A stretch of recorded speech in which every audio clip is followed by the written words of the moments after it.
자, 오늘은 누가복음 20장 9절부터 26절까지 말씀으로 주인은 누구인가라는 제목으로 함께 은혜를 나누고자 합니다. 예수님이 지금 계신 곳이 어디죠? 이 말씀 속에서 예수님이 계시는 곳이 어디죠? 여러분들 지난 시간 말씀 기억나십니까? 예, 맞습니다. 예수님께서 여리고를 지나 예루살렘에 들어오시고 지금 예루살렘 성전에 계십니다. 그래서 예수님은 성전에서 가르치시기를 계속하고 계신 것이에요. 20장 1절부터 8절 말씀을 통하여 대제사장들과 서기관들의 권위 논쟁을 종식시키신 뒤에 이제는 백성들을 향하여 비유의 말씀을 시작하셨습니다. 9절 말씀을 보시면 그가 또 이 비유로 백성에게 말씀하시기를 시작하시니라. 그러니까 1절부터 8절까지 논쟁은 대제사장들과 서기관들과 이스라엘의 장로들을 향한 그들과 했던 논쟁이었고 9절 말씀부터 시작되는 이 비유의 말씀은 백성들을 가르치시기 위한 말씀입니다. 근데 이 백성들에게 예수님이 비유의 말씀을 전해주고 계실 때 그러면 대제사장들과 서기관들은 무엇을 하고 있었을까? 예수님이 말씀을 전하시는 대상은 백성들이었는데 그 자리에 대제사장들과 서기관들과 같은 이 바리새인들도 함께 있었다라는 것입니다.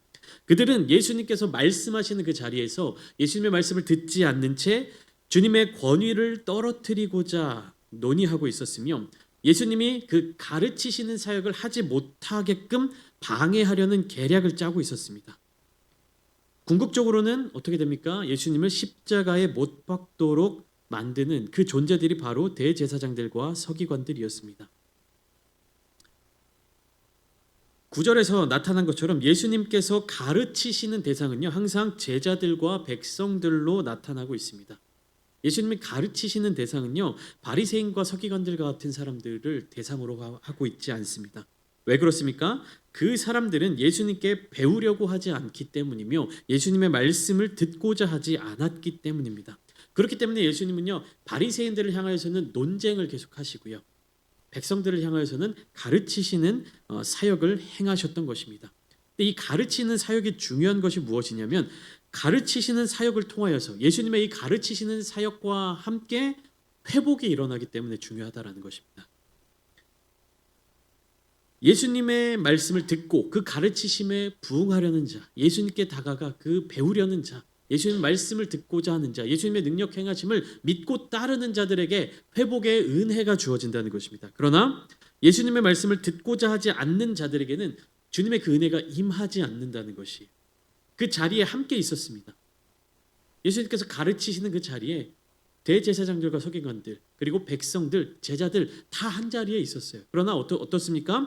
주님의 말씀을 통하여서 은혜를 누리는 자들은 주님의 말씀에 귀를 기울이고 은혜를 사모하며 주님을 따르는 자들이었습니다. 주님의 말씀이 전해지는 그곳에 있었지만 은혜를 받지 못하는 자들은 누구였습니까? 대제사장들과 서기관들, 주님의 말씀을 들으려고 하지 않는 자들. 여러분, 우리는 우리가 존재하는 그 위치에 따라서 은혜를 받거나 받지 않거나 선택할 수 있는 것이 아닙니다. 그 자리에 있다 할지라도 우리가 주님의 말씀을 사모하지 않는다면 주님의 말씀에 귀를 기울이지 않는다면 우리는 은혜를 놓치게 되는 일들을 경험하게 된다는 것입니다. 그렇기 때문에 우리는 주님 앞에 나아가는 예배 자리에 집중해야 되는 것이고요. 주님의 말씀을 듣는 것에 귀를 기울여야만 합니다. 듣지 않으면 이 자리에 있는다 할지라도 은혜가 나타나지 않게 된다는 것이 19절 말씀을 먼저 보시면 서기관들과 대제사장들이 예수의 이 비유는 자기들을 가리켜 말씀하신 줄 알고 즉시 잡고자 하되 백성을 두려워하더라. 그러니까 예수님의 말씀을 이 사람들도 다 들었다라는 것입니다. 내용도 다 이해했다라는 것이에요. 그래서 이 비유가 자기들을 가리켜 말씀하신 줄 알았다라고 성경은 이야기하고 있습니다. 근데 이들은 무엇인가 두려워하고 있었습니다. 무엇을 두려워하고 있었죠? 백성을 두려워하였습니다. 예수를 잡고자 하되 그 자리에서 예수를 잡아가고자 하였지만 백성을 두려워하였습니다. 그래서 그들은 두려워하는 일에 대해서 아무것도 행하지 않았습니다. 두렵지만 행할 수 있는 것, 두렵지만 할 수 있는 것, 그 힘이 어디에서 나옵니까? 우리가 예수님의 십자가 사명을 한번 기억해 봅시다. 예수님의 십자가 사명은요, 그 무엇보다도 두려운 길이었습니다. 죽음의 길이었고요, 고통의 길이고 고난의 길이었습니다. 예수님께서 그 두려움으로 말미암아 하나님 앞에 간절히 기도하시는 모습을 우리가 성경 속에서 살펴볼 수가 있었죠.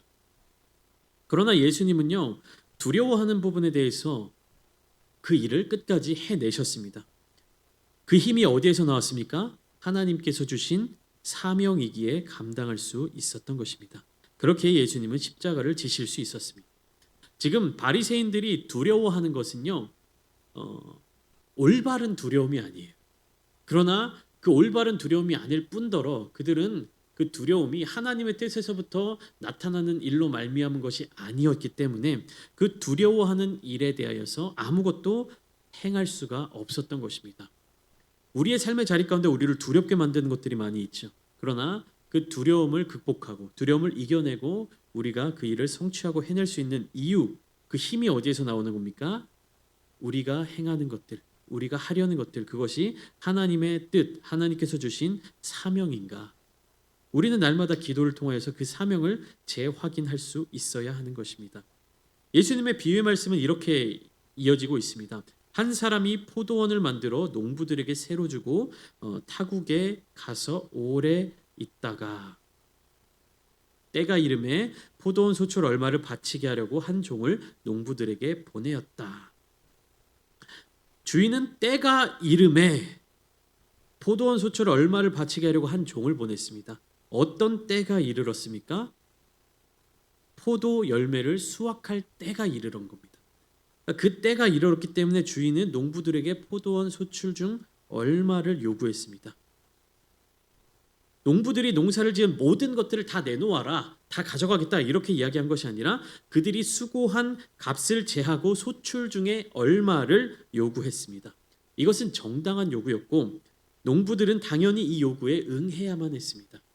불합리한 요구가 아니라 불평등한 요구가 아니라 포도원 주인으로서 합당한 요구를 하고 있는 것입니다. 그러나 농부들은 어떤 반응을 보입니까? 주인의 이 요구에 응하지 않았습니다. 주인은 농부들에게 3명의 종을 보냈는데 그때마다 농부들은 어떻게 행했습니까? 10절부터 12절 말씀 우리 함께 읽어보겠습니다. 본문 10절부터 12절입니다. 시작. 때가 이름에 포도원 소출 얼마를 바치게 하려고 한 종을 농부들에게 보내니 농부들이 종을 몹시 때리고 거저 보내었거늘 다시 다른 종을 보내니 그도 몹시 때리고 능욕하고 거저 보내었거늘 다시 3번째 종을 보내니 이 종도 상하게 하고 내쫓은지라. 어떻습니까? 농부들이 종들에게 어떻게 했습니까? 종을 몹시 때리고 그리고 거저 보내었다. 이 말은 무엇이냐? 주인이 요구한 소출을 주지 않았다라는 것입니다. 마태복음과 마가복음 이 동일한 본문에서는 보낸 종들을 죽이기까지 하였다라고 기록되어 있습니다. 농부들의 이러한 태도는 포도원의 주인이 누구인가 하는 문제에 대하여 제대로 된 답을 가지지 못하였기 때문에 나타난 모습입니다. 포도원의 주인이 누구인가 이 질문에 대해서 그들은 답을 구하지 않았습니다. 아니 애초에 이 질문 자체도 하지 않았을지도 모릅니다. 포도원이 누구의 소유인가? 이곳의 주인은 누구인가? 라는 질문은요 굉장히 중요합니다. 왜 그렇습니까? 포도원은 주인의 뜻대로 운용되어야 하기 때문입니다. 거기에서 힘들게 일하고 소작하고 그 포도원에 계속 머물렀던 사람들은 농부들이었겠지만 그 포도원의 소유, 포도원의 주인이 누구이냐, 그것이 이 포도원의 소출을 결정하는데 가장 중요한 역할을 하는 것입니다. 농부들은 착각하고 있었어요. 자기들이 포도원에서 열심히 일했다고, 자기들이 포도원에서 가장 오랜 시간 동안 머물러 있었다고 주인이 누구인지를 바르게 깨닫지 못했던 것입니다. 올바른 질문을 하지 못했기 때문에 올바른 답을 찾지 못하고 있었던 것이죠. 그렇기 때문에 어떻습니까? 주인이 보낸 종들을 때리고 거저 돌려보낸 것입니다. 13절에 포도원 주인이 이렇게 반응합니다. 포도원 주인이 이르되 어찌할까 내 사랑하는 아들을 보내리니 그들이 혹 그는 존대하리라 하였더니. 포도원 주인은 굉장히 너그럽고 자비로운 성품을 지녔습니다. 그는 농부들이 종들을 때리고 거저 보낸 이유가 종들이 주인을 대신하여 온 사실을 깨닫지 못했기 때문이라고 생각하고 주인을 대신할 수 있는 사랑하는 아들을 보내기로 결정한 것입니다. 그러니까 종들이 왔기 때문에 농부들이 오해를 한 거다. 제대로 깨닫지 못했다. 그러니까 종들이니까 그냥 종이라고 생각했지 이게 내 뜻, 주인의 뜻이라고 생각하지 못했구나. 이렇게 농부들을 최대한 이해해 주려고 했던 것입니다. 그러니까 어떤 결정을 내립니까? 그러면 종이 아닌 내 사랑하는 아들, 상속자, 후계자를 보내겠다라고 결정을 하게 된 것입니다. 그 이유가 무엇입니까? 그들이 이 내 아들은 존대하리라. 내 아들에게는 존중을 보일 것이다라는 그런 생각을 하고 사랑하는 아들을 보내기로 결정을 하는 것입니다. 이 부분에서 이 비유의 말씀 속에 나타나고 있는 이 사실을 우리는 분명하게 알 수 있습니다. 포도원 주인은 누구입니까? 하나님이시죠. 그리고 그 사랑하는 아들은 예수 그리스도이심을 우리는 분명하게 알 수 있게 되는 것입니다. 그리고 예수 그리스도 사랑하는 아들을 보내기 전에 세 명의 종들, 그 종들은 누구입니까? 하나님이 보내신 수많은 구약 속 선지자들. 누가복음에서는 세 명의 종들을 보냈다고 되어 있는데 마태복음, 마가복음에서는 더 많은 종들을 보내었다라고 이야기하고 있는데 이 비유의 말씀 속에 그 한 사람 한 사람이 누구를 나타내고 있는지 여러분들 이해가 되시죠? 이해가 되시죠? 백성들도 이해했을 것이고 서기관과 바리새인들도 이해했을 것입니다. 자, 그러면 14절부터 16절까지는 포도원 주인의 아들을 만난 농부들의 반응이 나타나고 있는데 14절 보시면 이렇게 농부들이 의논하고 있습니다. 농부들이 그를 보고 서로 의논하여 이르되 이는 상속자니 죽이고 그 유산을 우리의 것으로 만들자 하고. 어떤 결정을 내는 겁니까? 농부들이 주인의 아들을 알아보았습니다. 상속자, 주인의 아들이라고 얘기했겠죠. 내가 이 포도원 주인의 아들인데 여러분들 포도원 소출을 얼마를 가지고 오세요. 이렇게 얘기를 했겠죠. 그런데 농부들이 뭐라고 의논을 합니까? 이 사람은 상속자니 죽이고 그 유산을 우리의 것으로 만들자. 이렇게 이야기하고 있습니다. 어떤 판단을 내리고 있는 겁니까? 이 아들을 죽이는 결정을 내리고 있는 것입니다. 그러니까 이 농부들은요, 판단 자체를 잘못하고 있는 것이에요. 상속자이니까 죽이자라는 판단은요, 이 생각 자체가 잘못되어 있던 것입니다.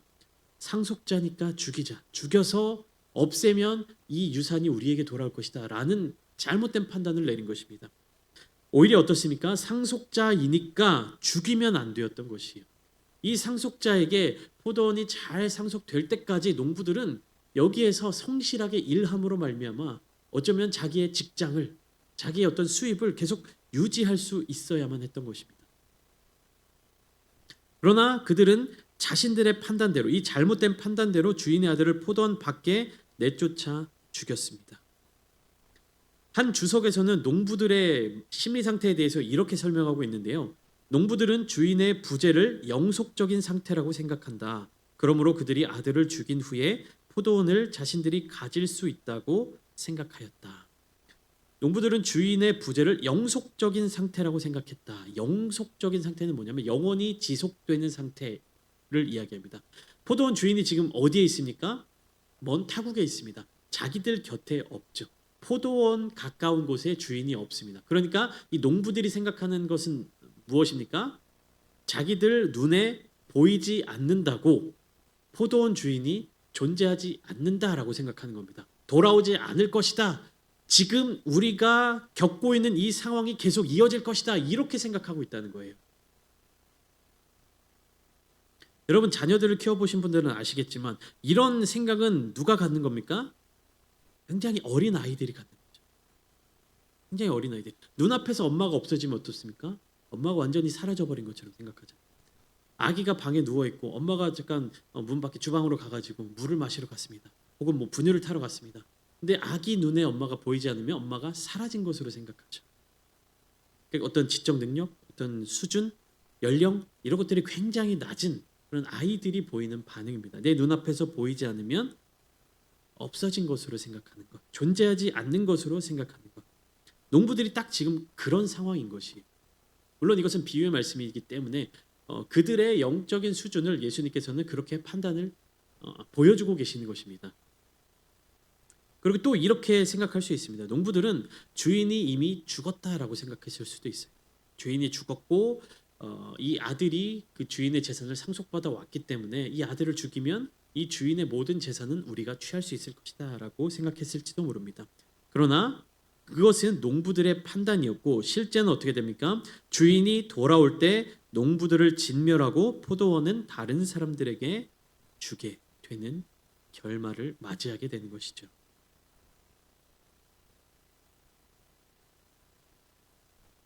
이들의 판단은 어디에서 근거한 판단입니까? 농부들의 생각은 무엇으로부터 비롯된 것이었습니까? 이들은 지혜롭지 못한 자들이었어요. 상황과 환경을 보고 정확한 판단을 내리지 못하는 자들이었습니다. 자기에게 유리한 대로, 자기에게 주어진 그 환경 속에서 가장 자신들이 기대하는 방향대로 판단했던 것이 정확한 사실, 분명한 진리의 상태를 바라본 것이 아니라 무엇입니까? 자기들이 소망하는 대로, 자기들이 판단하는 바 가장 좋다고 여겨지는 대로 생각을 하고 판단을 하게 된 것입니다. 주인이 지금 눈에 보이진 않지만 주인이 보낸 종이 왔다는 사실은 무엇을 이야기하는 겁니까? 주인이 살아있고 주인의 그 뜻이 종들을 통해서 우리에게 전달되어지고 있다라는 사실을 이 농부들은 깨닫지 못하고 있었던 것이에요.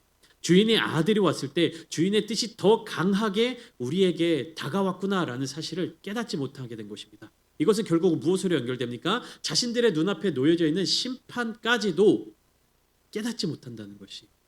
그래서 주인이 돌아올 때 그 농부들은 다 진멸되는 것입니다.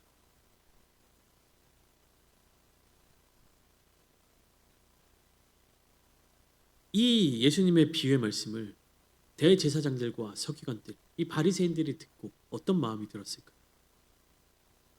사실을 진리를 깨닫게 되었을까요? 회개하고 돌이키게 되었을까요? 아니죠. 우리가 아는 바대로 예수를 죽이고자 했습니다. 진리의 말씀이 심판을 경고하는 그 경고의 메시지가 우리에게 주어졌을 때 우리는 그 메시지를 외면합니까? 아니면 그 메시지를 통해서 내가 살 길을 찾아 나섭니까? 이 농부들은요, 자기들에게 주어진 이 경고의 메시지들을 다 깨닫지 못했던 것이, 종들을 한 번 보내고 두 번 보내고 세 번 보내는 이 주인의 마음을 헤아리지 못했던 것입니다. 그저 자기들 눈앞에 보이는 그 상황과 환경만을 바라보고 살았던 것이죠. 무엇입니까? 내가 열심히 일해서 갖고 오는 이 포도원, 이 포도원에서 열리는 이 농작물들, 이 포도 열매들, 내가 수고로이 다 해놓은 것들인데, 내 건데, 내가 다 가질 수 있는 것들인데, 이런 생각과 판단으로 결국에 그들 스스로를 다 진멸하게 되는 결정을 내리게 된다는 것입니다. 이 비유의 말씀을 주시고 예수님의 17절 말씀과 18절 말씀을 주시는데, 건축자들의 버린 돌이 모퉁이의 머릿돌이 되었느니라. 시편 118편의 말씀을 인용하여서 이렇게 말씀하셨는데, 건축자들의 버린 돌이 진 모퉁이의 머릿돌이 되었다라는 것은요, 예수 그리스도의 죽음과 부활을 나타내는 표현입니다. 그래서 18절 말씀, 무릇 이 돌 위에 떨어지는 자는 깨어지겠고 이 돌이 사람 위에 떨어지면 그를 가루로 만들어 흩으리라, 이렇게 이야기합니다. 자, 재미있는 표현이 나와 있어요. 돌이 가만히 있는데 무엇인가 이 돌 위에 떨어지면 어떻게 됩니까? 돌 위에 뭔가 떨어지면 떨어진 게 박살나는 거예요. 자, 반대로 무엇인가 위에 이 돌이 떨어집니다. 그럼 그때는 어떻게 되는 거예요? 밑에 놓여있던 것이 다 부서지게 되는 거예요. 자, 현상을 보면 떨어지는 것이 부서지거나 아니면 놓여있는 것이 부서지거나 둘 중에 하나가 되어야 되는데, 무엇이 부서집니까? 이 모퉁이의 머릿돌과 부딪힌 것들이 다 부서지게 된다는 거예요. 그럼 어떤 결론을 내릴 수 있습니까? 이 돌과 부딪히면 안 된다라는 것이죠. 돌이 떨어지든지 돌이 놓여있든지 부딪히면 안 된다라는 것을 깨달아야 한다는 것입니다. 근데 19절 말씀으로 이어져 가보죠. 서기관들과 대제사장들은 예수님의 비유의 말씀을 분명히 이해했습니다. 그래서 자기들을 가리켜 말씀하신 줄을 알았죠. 그러나 그들은 그 말씀을 받아들이지는 않았습니다. 믿지는 않았습니다. 여러분, 우리가 말씀을 듣고 설교를 함께 나눌 때, 이 하나님의 말씀을 함께 나누고 또 읽고 할 때, 여러분, 이해하는 것과 믿는 것은 다릅니다. 머리로서 그게 그런 내용이었구나라고 이해하는 것과 그것을 믿고 우리의 삶으로 받아들이는 것은요 차원이 다른 이야기입니다. 서기관과 바리새인들, 대제사장들은요 예수님의 말씀을 백성들보다 더 잘 이해했습니다. 왜 그렇습니까? 그들은 지식인들이에요. 똑똑한 사람들입니다. 성경을 배우고 가르치는 사람들이에요. 그러니까 예수님이 하시는 말씀이 무엇인지를 더 정확하게 알 수 있는 사람들이었습니다. 그런데 문제는 무엇입니까? 예수님의 말씀을 믿지 않았고 예수님을 믿지 않았습니다. 그 말씀을 듣지 않았던 것이. 그러나 지식은 조금 부족하지만 어떤 자격이나 그런 조건은 좀 더 부족하지만 예수님께서 하신 말씀을 듣고 믿은 자들은 어떻게 되는 겁니까? 제자가 되는 것이에요. 내 삶이 변화되는 것이고요. 주님을 그들의 삶의 자리 가운데로 모셔드리게 되는 것입니다. 여러분, 우리가 함께 이 말씀을 나눌 때 여러분들은 어떠한 자세로 어떠한 마음으로 이 말씀을 받아들이고 계십니까? 성경을 많이 알지 못하는 분들도 괜찮아요. 더 알아가면 되니까. 알지 못하지만 믿을 수 있잖아. 안다고 잘 믿는 것입니까? 믿기로 결단할 때 믿어지는 것이에요. 예수를 그리스도로, 예수를 주로. 여러분, 알기 때문에 잘 믿는 것은 절대로 아닙니다. 그렇기 때문에요. 신앙생활을 오래 한 사람들이 그런 함정에 빠지기 쉬운 거예요. 지식적으로 내가 무엇인가를 많이 알게 되면 내 믿음이 성장했다라고 이해하기 쉬워요.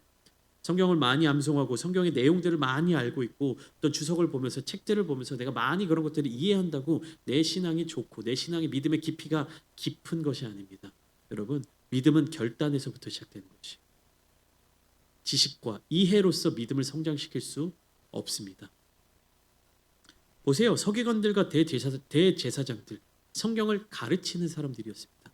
그러나 성경을 통해서 말씀하시는 주님의 그 가르치심을 받아들이지 않는 자들, 결국 어떤 일까지 저지르게 됩니까? 예수님을 잡아다 십자가에 못 박히는 일까지 하게 되는 것입니다.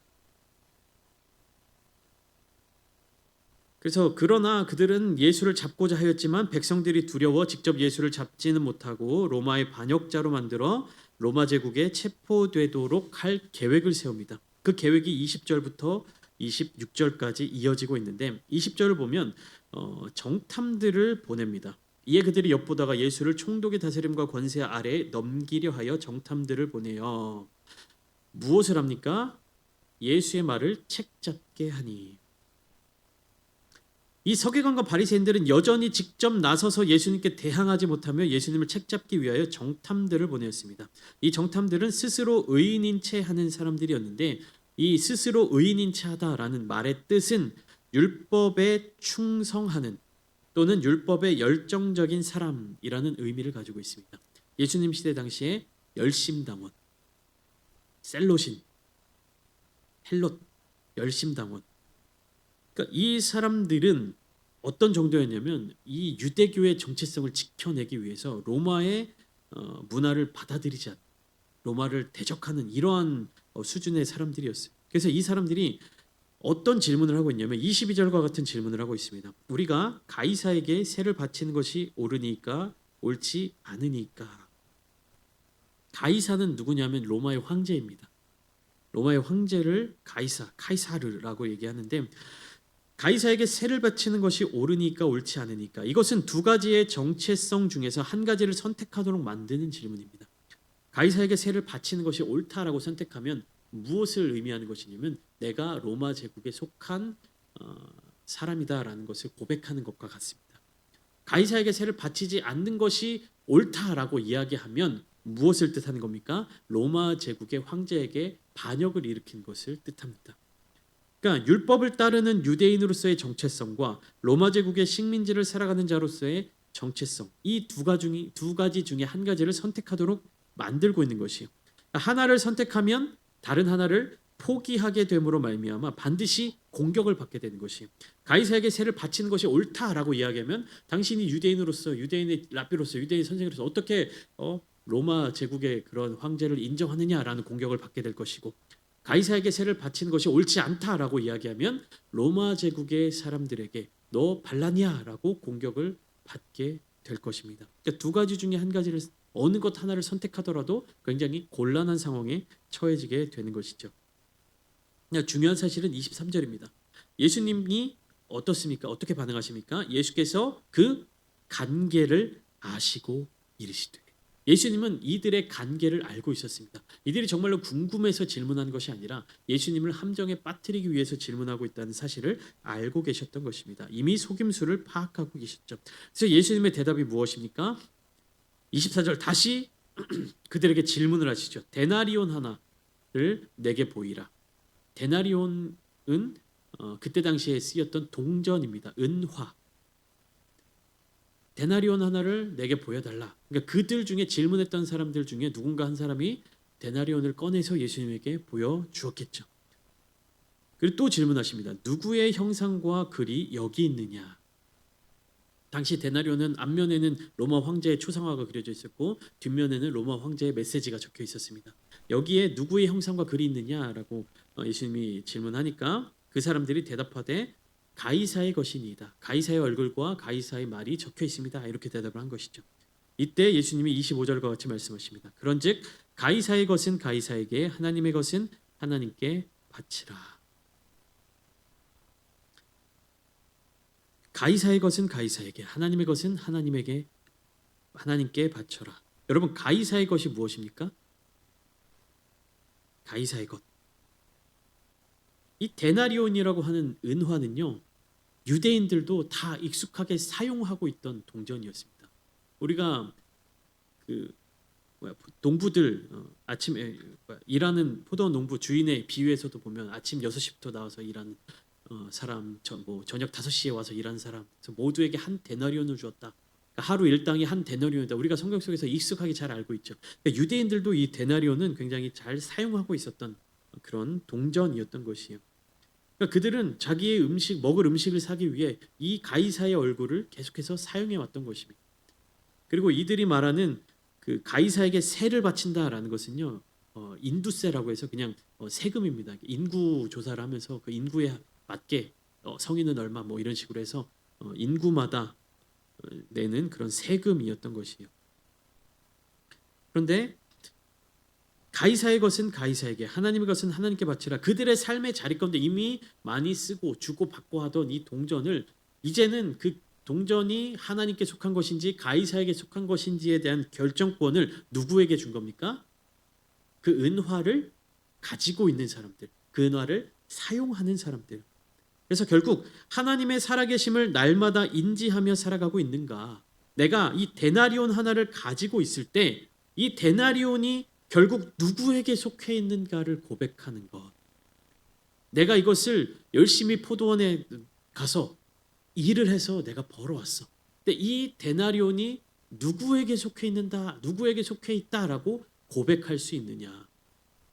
내가 하나님의 은혜로 오늘도 이 포도원에 나가서 일을 할 수 있는 기회를 잡고 그 일을 함으로 말미암아 하나님이 나에게 일용할 양식을 먹을 수 있도록 이 데나리온을 주셨다라고 고백하는 사람이 있을 것이고, 이것은 내가 노력해서 내 노동력을 바쳐서 내가 번 돈이야 라고 생각하는 사람도 있을 것이고, 이 데나리온의 소유를 나에게 두든지 하나님께 두든지 혹은 뭐 로마 제국의 어떠한 문화로 두든지 이것을 누가 결정하고 있는 것입니까? 은화를 가지고 있는 사람. 그들의 삶의 고백 속에서 주인이 결정되는 겁니다. 나의 삶의 이 여건 속에서 내가 쓰는 이 동전들, 내가 돈을 주고 사는 음식들, 생필품들, 내가 뭐 필요한 것들을 다 사용하는 것에 있어서 이것은 하나님이 나에게 주신 것입니다. 하나님의 은혜입니다라고 고백하는 사람의 모든 것들은 하나님께 속해 있는 것이고요.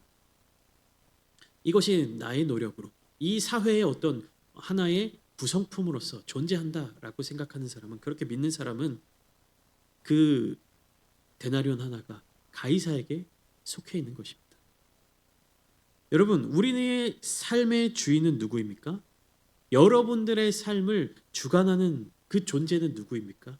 여러분들은 매일매일의 삶의 자리 가운데서 누가 주인이라고 고백하고 있습니까? 예수님의 비유의 말씀 속에서 포도원 주인이 누구인지를 깨닫지 못했던 농부들은요, 심판을 받게 되었어요. 데나리온을 두고 논쟁을 하는 이 이야기 속에서 예수님은요, 너의 삶의 주인이 누구이냐라는 질문을 하고 계십니다. 여러분, 오늘 이 시간 우리가 함께 이 말씀을 나눌 때 우리의 주인은 누구인지를 깊게 생각하는 시간이 되기를 소망합니다. 여러분의 주인은 누구십니까? 예수 그리스도, 아버지 되시는 하나님. 그분이 우리의 주인 되심을 날마다 고백하십시오. 그 고백이 우리의 삶을 이루어 가기를 소망합니다. 그때 우리는 하나님께 속한 백성이 되는 것이고 하나님이 베풀어 주시는 은혜로 말미암아 살아갈 수 있는 것입니다. 눈앞에 보이는 그 은화, 내 눈앞에 보이는 어떤 현상에 집착하며 그 현상을 주목하여서 거기에 매몰되어 살아가는 것이 아니라 하나님 나라의 기준, 하나님 나라의 법, 하나님의 뜻을 쫓아 살아가는 우리 귀한 성도님들 되시기를 주님의 이름으로 축원합니다.